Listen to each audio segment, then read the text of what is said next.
네, 시청자 여러분 안녕하세요. 매일 오후 12시 투더 골드문 진행의 문다연입니다. 오늘 새벽 FOMC 회의록이 공개가 되면서 미증시가 많이 빠졌습니다. 비트코인도 좀 하락세를 큰 폭으로 키워갔는데요. 과연 이 시장이 무너지는 게 아닌지 걱정하시는 분들도 많으실 것 같습니다. 오늘도 시장 이슈 한번 체크해보고요. 지금 대응 전략도 한번 잡아보겠습니다. 두 분의 전문가님들 모셔보겠습니다. 먼저 코인 대통령님 어서 오세요. 네, 안녕하십니까. 오랜만에 뵙는 것 같습니다. 네, 그렇습니다. 그래서 저번 주 제가 나오고 나서 이번 주는 제가 또 오늘 처음 출연한 것 같은데 시장이 조금 되게 좋진 않습니다. 그리고 또 엘리베이터를 타고 이렇게 쓱 내려가고 있었는데 남성 두 분이서 이런 얘기를 하시더라고요. 지수 빠질 일 없다더니 왜 이런 얘기를 하면서 이제 드디어 박살인가 이런 얘기도 하면서 등등 이야기 좀 들렸습니다. 그러다 보니까 시장도 조금 내려오고 있고 그다음에 비트코인도 내려오고 있고 그다음에 이제 주식 시장 같은 경우에서 조금 이제 힘들어 보이기도 하고요. 그렇다 보니까 투자 심리가 조금 위축돼 있으신 것 같습니다. 그래도 이렇게 투자 심리가 위축돼 있을수록 저희 투더 골드문과 함께 하시면서 어떻게 또 투자를 잘 이어나갈지 또 전략들 다 세워보시면 좋을 것 같습니다. 네, 이런 시장에서 투심을 잃지 않는 게 성공 투자의 길인 것 같습니다. 코인 한수님 모셔보겠습니다. 어서 오세요. 네, 반갑습니다. 저는 자주 뵙는 것 같아요. 네. 네, 안녕하십니까. 코인한수 전문가입니다. 일단 밤새 저희가 자는 사이 또 시장은 저희의 마음을 밀당 왔다 갔다 하면서 저희에게 걱정을 조금 끼쳐주고 있었는데요. 사실 그렇게 걱정하지 말라 하긴 좀 그렇지만 지표적으로 봤을 때, 가격적으로 봤을 때 연말로 돌아갔다 정도로 조금 생각을 하시면 여러분들 생각하시는 게 좀 편하지 않을까라고 생각을 해봤습니다. 저희 투더 골드문과 함께 이렇게 진행을 하시면 저희가 이 시장 상황 그리고 어떤 코인이 또 여러분들한테 유용한지 가르쳐 드려서 여러분들이 수익을 얻을 수 있도록 노력하겠습니다. 네, 하룻밤 사이에 또 여러 가지 이슈들이 있었는데요. 한번 체크해 보겠습니다. 코인 이슈 흑과 백, 먼저 악재부터 살펴볼게요. 코인 대통령님, 오늘의 악재는 어떤 걸까요? 악재는 딱히 제가 또 악재를 말씀드리는 스타일은 아니어서 네. 굳이 악재를 또 얘기를 하면서 시장이 이렇게 저렇게 얘기할 건 없는데 네. 악재라기보다는 지금 현재 비트코인 굉장히 많이들 이제 궁금도 하실 거예요. 시장도 빠지고 있고 비트코인 같은 경우에서도 좀 쭉쭉 떨어지고 있고 그러다 보니까 어떻게 좀 봐야 되는가 이런 것도 좀 봐야 되는데 그래서 좀 비트코인에 대한 이야기를 좀 악재 아닌 악재이긴 하지만 비트코인 지금 현재 어떻게 흘러가고 있고 이런 것도 좀 말씀드려보도록 하겠습니다. 자, 일단은 비트코인 일단은 악재 시간인데 악재는 안 갖고 맨날 이런 얘기만 하고 있는 거 같아서 좀 그렇게 생각할 수 있는데 악재는 저는 굳이 다루진 않거든요. 그리고 또 호재도 굳이 다루지도 않는데 왜냐면 이 코인 같은 경우에서는 이슈대로 흘러가는 경우가 거의 없기 때문에 그래요. 그리고 이제 주식 같은 경우에서는 무슨 테마로 엮이거나 아니면은 어떤 대형 호재, 대형 악재가 이렇게 움직이면 그렇겠지만 코인 같은 경우는 어떤 호재, 악재 이런 것보다는 리브랜딩, 그 다음에 어떤 기업과 MOU를 체결했다고 해서 올라가지는 않죠. 그리고 그냥 리브랜딩 한다, 아니면 에어드랍을 한다, 액면 분할 등등 이런 이슈들에 의해서 좀 가고 그 다음에 이 시장 전체적인 움직임에 대해서 가기 때문에 시장 전체적인 움직임을 보는 건 바로 이제 비트코인의 움직임이겠죠. 그래서 이제 비트코인에 이제 어떤 이야기가 나오는가 보면은 지금은 상승장전에 조정기에 들어가 있다라는 이야기가 계속해서 나오고 있습니다. 그런데 이런 이야기는 작년 12월 달부터 계속해서 나오고 있었어요. 하락하고 횡보하면서 어떤 움직임이었냐? 계속해서 박스권에 갇혀 있다. 이 박스권을 돌파하게 된다면 충분히 상승이 가능하다. 등등 이야기가 나오고 있었죠. 그런데 박스권을 돌파해서 지지하고 상승하기는커녕 박스권에서 더 밑으로 내려가고 있어요. 어떻게 보면은 좀 가슴 아픈 이야기인데, 자, 이렇다고 하더라도 우선 지금 현재 있는 이 박스권 횡보가 작년 5월 달과 비슷하다라는 이야기가 나오고 있죠. 작년 5월 달 어떻게 보면은 작년 1월 달부터 5월까지 쭉 상승을 합니다. 계속해서 가파르게 상승해 주다가 5월 달부터 하락이 시작이 되죠. 그러다 보니까 5월 달 하락이 시작됐고 그다음에 중순쯤부터 해서 이제 횡보를 하거든요. 자, 그 박스권의 움직임, 5월 19일 날의 박스권의 움직임이 지금과 현재 굉장히 유사하다. 라는 이야기가 계속 나오고 있습니다. 물론 이제 저는 어떤 지표나 이런 것들, 패턴, 이런 것들은 굉장히 보진 않지만, 이 차트의 과거의 패턴 반복은 저는 조금 그래도 그거는 좀 많이 보면서 이 패턴은 반복된다라고 좀 말을 하는 사람 중에 하나이기 때문에 자, 예전 작년 5월 19일에 박스권 횡보와 비슷하다고 한다면 그 이후의 움직임이 지금과 좀 비슷하게 흘러가 주지 않을까 이런 생각을 하는 거예요. 자, 그렇기 때문에 5월 19일 날 같은 경우에서도 그 박스권의 돌파는 80일 정도 걸렸습니다. 80일 정도 횡보를 하다가 80일 이후에 박스권을 돌파하고 지지한 다음에 반등을 했죠. 자, 그렇다면 지금도 역시 비슷하게 움직여 주지 않을까? 라는 생각을 하고 있어요. 자, 그럼 80일 동안 지금부터 그러면은 약 한 2달 반 동안 이러고 있을까요? 라는 게 아니라 박스권이라고 한다면 이렇게 네모나게 박스를 치겠죠. 계속 이렇게 때려지고 가는 게 아니라 이 박스권에서 오르락 내리락을 반복한다라는 거예요. 80일 동안 이 오르락 내리락 반복하다가 그 이제 저항 라인대에서 돌파하고 지지하고 반등을 주지 않을까? 그 정도로 이제 보고 있는데, 그렇다면은 대충 보면 3월 달이겠죠. 3월 달이겠는데, 자, 우선 비트코인이 이 박스권 횡보를 돌파하고 지지하고 반등을 해준다라고 한다면 시장은 자연스럽게 상승장으로 변환이 되겠죠. 자, 그리고 시장은 또 저는 항상 반복된다고 말씀을 드리기 때문에 지금까지 시장이 반복돼 왔어요. 오르고 내리는 것도 반복됐고요. 그 다음에 어디서 내리고 올라가는 것도 반복이 됐습니다. 어떻게 보면은 연말에 빠지고 연초에 올라가고 이런 패턴들이 계속 반복됐죠. 그리고 나서 어떻게 됐습니까? 올라가면 신고가를 계속해서 경신을 했었죠. 자, 그렇다면 이 패턴이 반복된다라고 한다면 어떻게 되겠습니까? 다시 한번 지지하고 반등할 거고, 반등이 된다면 지금 다시 한번 신고가가 다시 한번 더 또 이제 갱신이 될 수 있겠다. 이렇게 좀 판단해 볼 수 있겠죠. 자, 그래서 지금은 비트코인이 좀 많이 내려오고 있어요. 많이 내려오고 있고, 그 다음에 계속해서 반등은커녕 그냥 내려오고 있다 보니까 굉장히 불안해하실 수 있습니다. 그래서 좀 이제 악재 시간에 좀 이런 비트코인의 움직임을 좀 말씀을 드리는데, 자, 그렇다고 해도 작년 9월 달보다 300만 원 높습니다. 작년 9월 달에는 5천만 원이었는데 지금 5,300만 원이잖아요. 그죠? 예. 아직 300만 원 높기 때문에 작년 9월보다 높은 가격이에요. 지금 저 꼭대기 위에서 보면은 8천만 원이죠. 8천만 원에서 내려온 것만 보니까 아우, 이거 많이 떨어졌네. 대충 3천만 원 떨어졌네. 이렇게만 판단하지 밑에서 올라간 거, 그다음에 많이 떨어졌을 때는 기억 못 합니다. 그냥 제일 위에서 떨어진 거. 왜? 내가 거기서 8천만 원에 샀으니까. 8천만 원에서 산 거는 참 좀 이제 가슴 아픈 일인데, 자, 아무튼 지금 현재 상황에서는 비트코인이 굉장히 뚝뚝 떨어지면서 시장이 굉장히 안 좋아 보일 수 있지만, 그래도 지금 현재는 박스권으로 들어가고 있는 거고, 그리고 이제 어제나 엊그제 같은 경우는 반등을 했죠. 뭐 물론 비트코인은 반등 안 했지만요. 그래서 이제 박스권에서 횡보를 하고 있는 것이고, 박스권에서 돌파한다면 충분히 시장은 반등이 가능하기 때문에 지금 당장 비트코인의 하락이 가슴 아파도 조금만 버텨보신다면 좋은 결과 있을 거라고 말씀드리도록 하겠습니다. 네, 오늘 새벽을 기준으로 해서 비트코인이 조금 빠지긴 했지만 큰 그림으로 본다면 지금 현재 박스권 내에서 움직이고 있는데요. 이 지금 차트의 흐름이 작년 2021년 5월과 굉장히 유사한 모습을 그리고 있습니다. 특히나 5월 달에 있었던 이 부다빔 이후에 한 1, 2개월간의 횡보장 끝에 반등을 보여줬기 때문에 지금 시점에서 좀 투심을 잃기보다는 지속적으로 지켜보는 시점이 중요한 것 같습니다. 그리고 잠시 뒤에 좀 더 자세한 비트코인 차트 분석도 도와드리겠습니다. 코인 한수님의 이슈도 한번 살펴볼게요. 네. 저는 일단 악재를 찾는데 솔직히 악재를 찾는 게 좀 힘들 때가 있습니다. 근데 때마침 오늘 아침, 어제 저녁이죠. 그때부터 이 연준 관련 뉴스가 나오면서 이 뉴스를 좀 다뤄보면 어떨까 싶어서 가져왔습니다.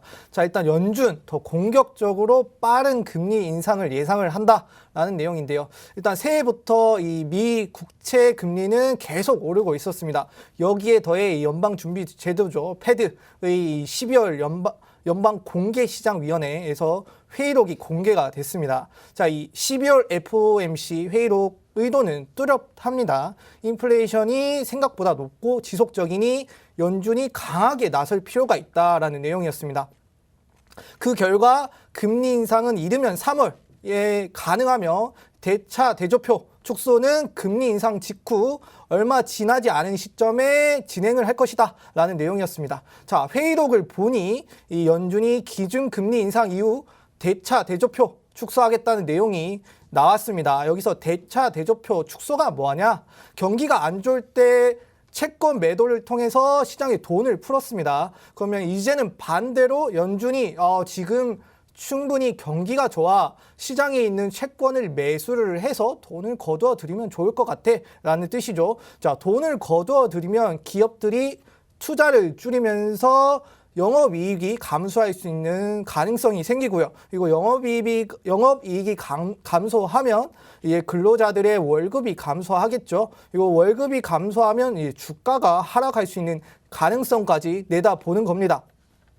자, 이 대차 대조표 축소 시점이 이제 명확해졌습니다. 일단 금리 인상 전에는 하지 않는다라고 했습니다. 근데 금리 인상 이후에는 빠른 시기에 대차 대조표 축소를 하겠다. 이 시점이 조금 명확하게 나온 것이죠. 여기서 이제 금리 인상 시점에 가까운 시점에 한다는 내용이 뭐가 문제가 되냐? 그러니까 금리 인상 시점도 하고 그리고 그 이후에 대차 대조표 이것도 같이 한다. 그러면 이중으로 악재가 겹칠 수 있다라는 내용이죠. 자, 실제 금리 인상도 조금 더 빨라지는 모습을 보이고 있습니다. 자, 회의록의 참가자들은 지금은 경기가 더 좋고 인플레이션은 높으니 채권 보유 잔액이 큰데 이는 잠재적으로 더 빠른 속도와 정책 금리 정상화를 보장한다라고 설명을 했습니다. 자, 채권 보유 잔액이 크다라는 뜻이 뭐냐면 생각보다 경기가 좋으니까 우리 채권을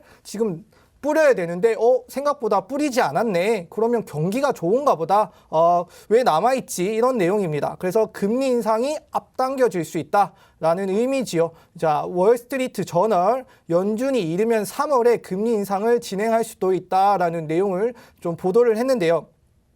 자, 모두 올해 3번의 정도, 3월 이후에 3회 정도의 금리 인상을 예상을 했습니다. 하지만 금리 인상 시기가 앞당겨진다면 3회 이상, 혹시 4회까지 한번 내다볼 수 있는 이제 뉴스도 나오기 시작을 했습니다. 자, 3회 우리가 알던 내용입니다. 하지만 3회 이상 4회를 한다고 이거는 우리가 알지 못하는 내용이지 않습니까? 그렇기 때문에 이 시장의 대중의 심리도 우리가 생각했던 것보다 더 빠르게 심하게 진행이 되고 있구나라는 이 투자 심리 위축을 또 유발을 시킨 거죠.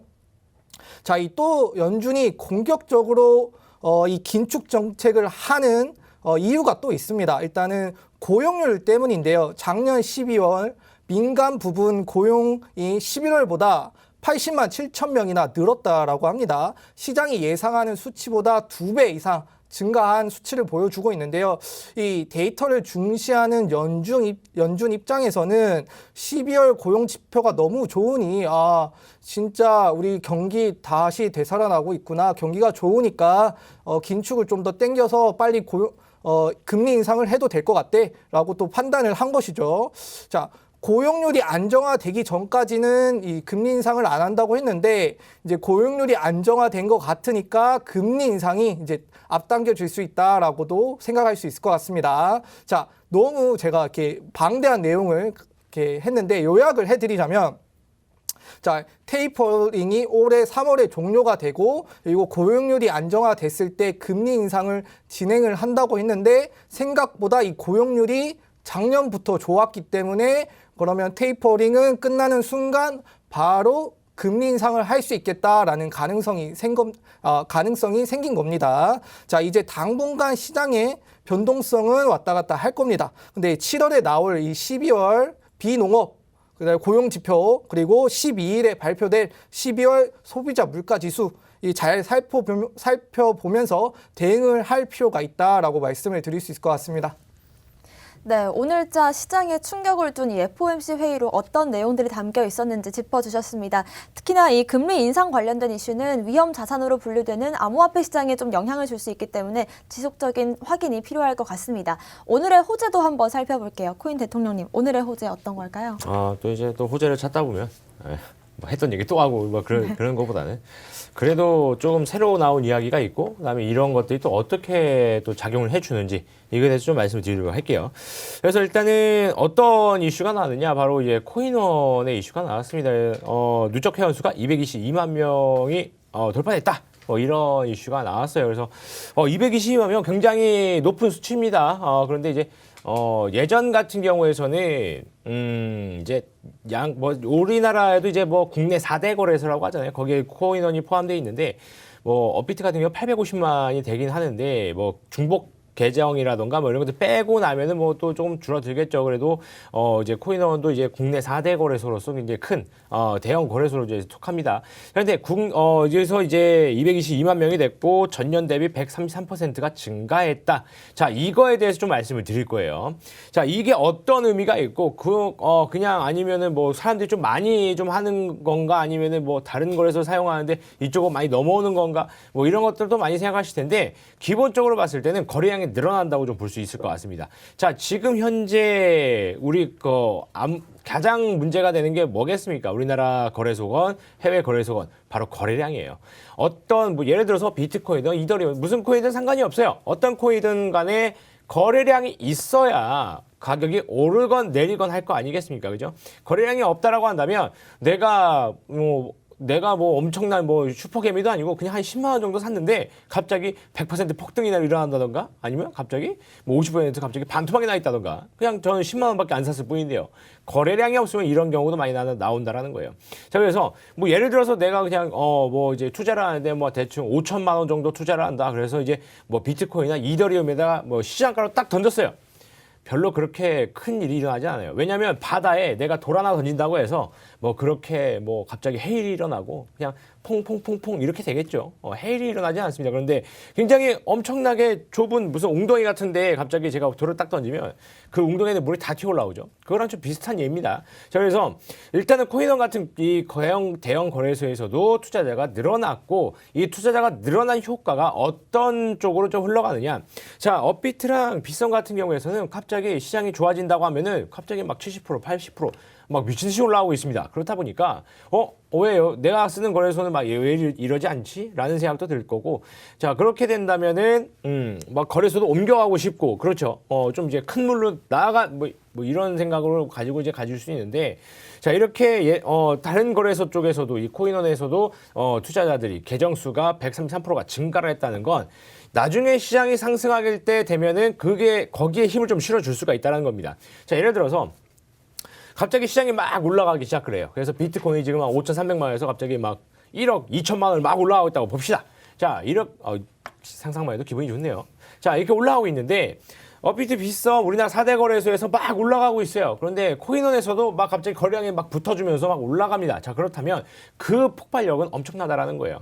자, 그렇기 때문에 이런 거래소들의 어떠한 그 계정 수가 늘어난다는 것 자체가 굉장히 호재로 작용할 수 있다는 겁니다. 지금 당장 뭐 계정 수가 막 늘어났다고 해서 뭐 거래량이 막 폭발적으로 늘어나고 막 올라가지도 않았던 코인들이 막 상승을 시작하고 그런 건 아니에요. 예, 그런 건 아닌데 이렇게 준비를 해준다라는 거죠.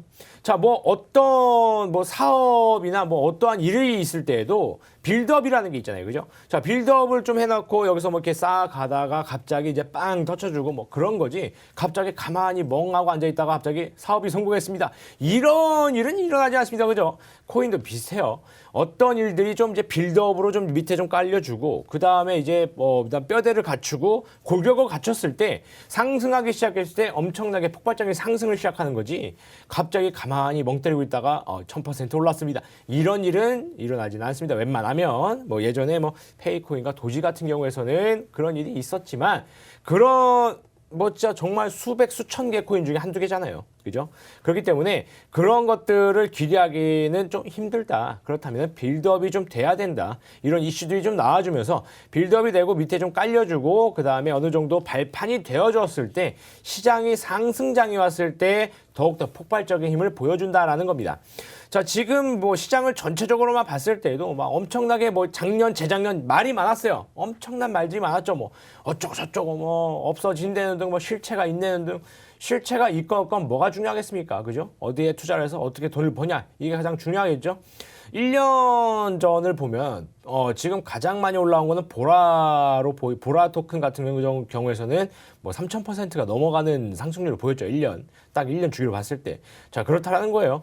지금도 뭐 갑자기 보라가 가만히 있다가 갑자기 뭐 떡상을 하면 3000%가 올라간 그런 건 아니죠. 어느 정도 다 빌드업이 돼 있었다라는 겁니다. 어떤 이런 이슈도 나오고 MOU 이슈도 나오고 뭐 어디랑 뭐 뭘 체결했다 등등 이런 이슈들이 나와서 빌드업이 됐다라는 겁니다. 그런 경우에 굉장히 큰 상승을 보였다라는 거기 때문에 이 그렇다면은 지금 이 코인원 이슈 같은 경우에서는 시장 전체적인 빌드업이 될 수가 있다라는 거예요. 어떤 한 특정 코인의 빌드업이 아니라 시장 전체적인 빌드업이 되면서 코인에 이렇게 투자자들의 관심이 조금 많아졌다. 아니면은 뭐 이런 쪽으로도 뭐 왜냐면은 뭐 업비트도 그렇고 비선도 그렇고 코인원도 그렇고 자체적인 시장을 갖고 있기 때문에 뭐 코인원에만 상장되어 있는 코인만 있을 수도 있는 거야. 클레이튼 대표적으로 클레이튼이나 뭐 지금은 비선에도 들어왔지만 예전에는 코인원에만 있었죠. 자, 그런 코인들 같은 경우에서 그런 코인들을 매매하기 위해서 이제 가입을 했을 수도 있고, 자, 그런 움직임들을 봤을 때 시장이 전체적으로 상승했을 때 폭발적인 힘을 보여줄 수 있다라고 판단이 되기 때문에 이런 이슈들이 조금 더 많이 나왔으면 좋겠다라고 좀 판단이 되고, 앞으로 시장 상승에 왔을 때는 조금 더욱 더 큰 상승. 지금까지도 패턴이 그랬잖아요. 예전에도 빠졌다가 또 올라가고, 또 빠졌다가 더 크게 올라가고, 빠졌다가 좀 더 크게 올라가고 이렇게 됐기 때문에 지금 같은 경우에서도 빠졌다가 좀 더 크게 올라갈 수 있는 시장이 올 수 있다. 이렇게 좀 말씀드리도록 하겠습니다. 네, 이렇게 거래소 회원 수가 증가한다는 건 그만큼 거래량이 늘어난다는 뜻이고 이게 또 향후 상승장에서 빛을 발할 수 있다라는 점 짚어주셨습니다. 코인 한수님의 오늘의 호재 한번 살펴볼게요. 네, 제가 호재를 가져올 때 저도 은근 이 NFT와 메타버스를 많이 썼었는데요. 이번엔 좀 특이한 좀 뉴스가 있어서 이 호재를 한번 가져와 봤습니다. 자, 일단 호재, 이 경북교육청에서 교육과정에 이 암호화폐를 반영한다는 내용입니다. 자, 이 경북교육청이 교육과정에 이 암호화폐 관련 내용을 반영한다라고 했는데요. 이제 암호화폐를 체계적으로 교육하는 것은 이제 국내 지자체에서 처음이라고 합니다. 자, 이 개인정보법, 그리고 보이스피싱, 그리고 암호화폐 이렇게 세 가지 내용을 추가하였다고 하죠. 자, 논란이 많았던 이 개인정보법, 뭐 간단히 말씀을 드리면 이제 당사자의 동의 없이 개인정보를 수집하고 활용해서 제3자에게 그 내용을 제공하는 내용인데 그것을 금지하는 개인정보 를 강화한 내용이라고 보시면 될 것 같습니다. 자, 일상에서 자주 발생을 하는데요. 자, 최근 이 거대 SNS 기업이죠. 이 거대 SNS 기업이 이용자의 동의 없이 얼굴 인식 템플릿을 생성을 하고 수집해서 이 주민등록번호 수집까지 하는 내용이 있어서 이거 관련해서 지금 소송도 있고 벌금까지 받는 내용이 있었습니다. 그리고 이제 흔한 사기 수법이죠. 이 보이스피싱. 전화를 통해서 불법적으로 개인정보, 뭐 주민등록번호, 통장번호, 뭐 신용카드 번호 등등을 빼내 범죄에 사용하는 신종 전화 사기 수법이죠. 뭐 보이스, 음성의 보이스죠. 그리고 개인정 프라이빗 데이터, 그리고 및 낚시, 피싱을 합성한 신조어입니다. 자, 이 보이스 피싱 같은 경우도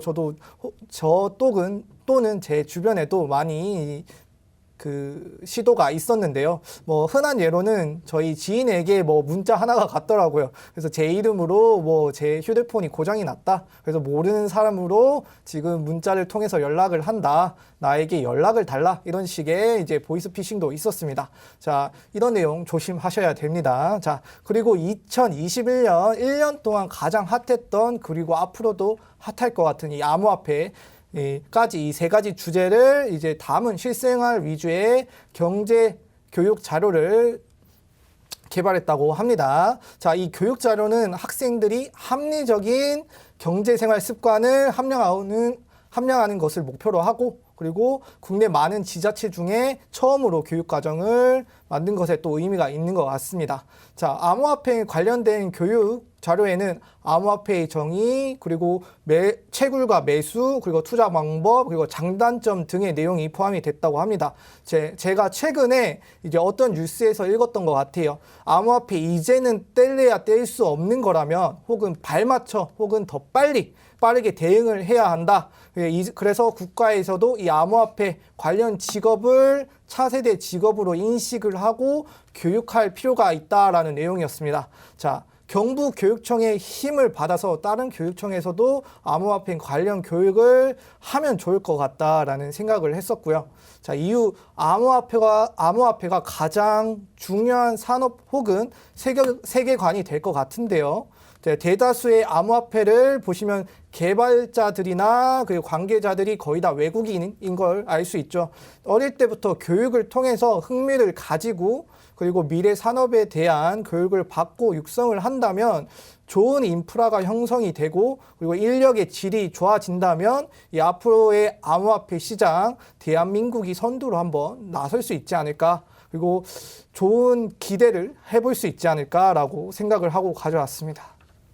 네, 이렇게 교육 과정에 암호화폐가 들어간다는 거 정말 이제 암호화폐 시장이 거스를 수 없는 흐름이구나 하는 생각이 드는 이슈였는데요. 이 경북교육청을 시장으로 다른 지역에서도 이렇게 정규 교육 과정에 들어가면 참 좋겠다 이런 생각이 들었습니다. 오늘도 코인 이슈 흑과백 살펴봤습니다. 저희는 잠시 뒤에 코인콕으로 돌아오겠습니다.